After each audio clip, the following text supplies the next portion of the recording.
Hi there, welcome to Grain TV. It's Monday, March 27th. I'm Kevin McNew. Another down day in the markets. Let's take a look at Grain Edge's trading platform and see what the trade action was like today.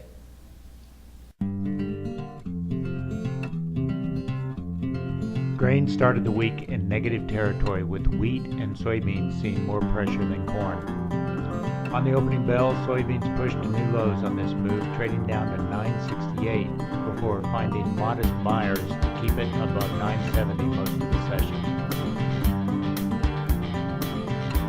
Going into the close, corn managed to get a bit of strength on the end of the session, but buying for beans and wheat was pretty limited.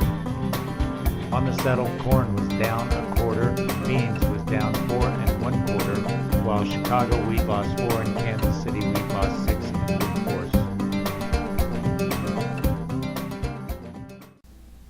Welcome back. Let's take a look at some of the news that was shaping the market today. First of all, overnight, palm oil in Malaysia was off sharply, losing 2%, hitting a 5-month low.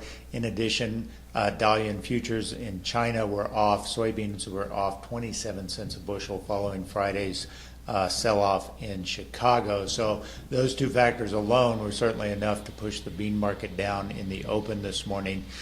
In addition, some other news that was somewhat shaping the market was Brazil's reversal of fortune, if you will, in their meat industry. Over the weekend, Brazilian government officials were able to get China, Egypt, and Chile to lift the ban on meat imports from Brazil as a result of the government in Brazil saying they have isolated the problem to a few non-compliant plants, and that as a result the overall meat supply in that country is very safe. So that was certainly supportive for corn, because that story over the last week had sort of had a lot of traders fearing that Brazilian corn would be exceptionally aggressive in the export market if their meat industry was on the downhill slide.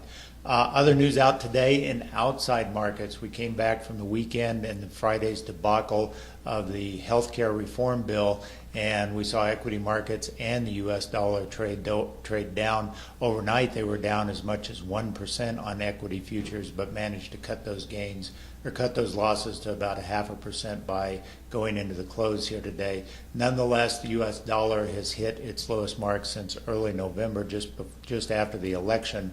That did little to stem the tide today in grains, although certainly it is supportive as we have seen the U.S. dollar come down quite a bit. But overall, traders continue to look at this weather pattern that shows a very high likelihood of big rainfall, especially in the southern plains where it has been exceptionally dry. Let's take a look at this map of the 2-week total expected in terms of precipitation, where you can see the dark blue areas where they are expecting over 5 inches of rain in the next 2 weeks, most of that coming in the later half of the forecast period. Starting on Tuesday night into Wednesday and Thursday of this week, we should see rains in Kansas and Oklahoma.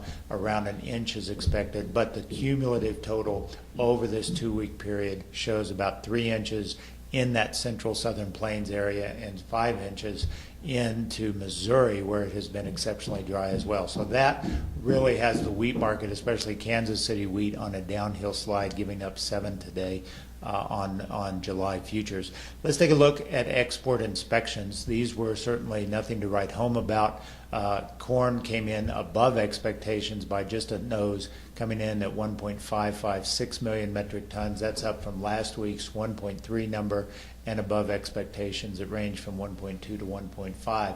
Soybeans a little disappointing, off of last week's total and down at the low end of expectations, coming in at only 555, and wheat coming in right in the middle of expectations, around 541. So really nothing there. I think mostly traders are doing two things. One, they're watching the weather markets or the weather models to see what is the likely precipitation in the plains areas where it has been exceptionally dry, and two, we're marking time until Friday's big crop report.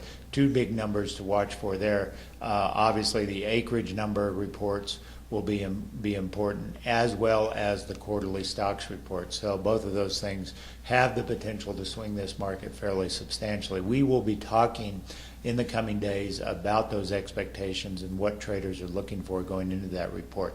Let's take a look at the technical alerts that we sent out this morning. As you may know, Grain Hedge every morning sends out technical alerts to our trading clients that gives you some guidance on where we think technically the market is going. Right now, if you look at the charts, we are in a significant downhill slide here.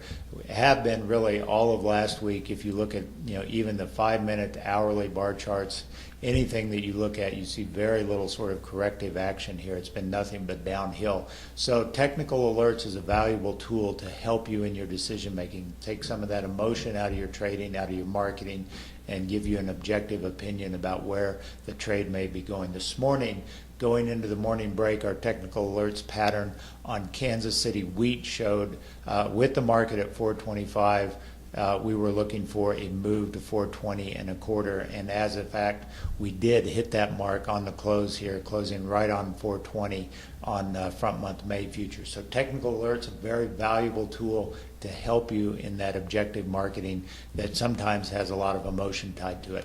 If you want to take a look at that technical alerts and look at our trading platform, by all means visit us online at grainhedge.com.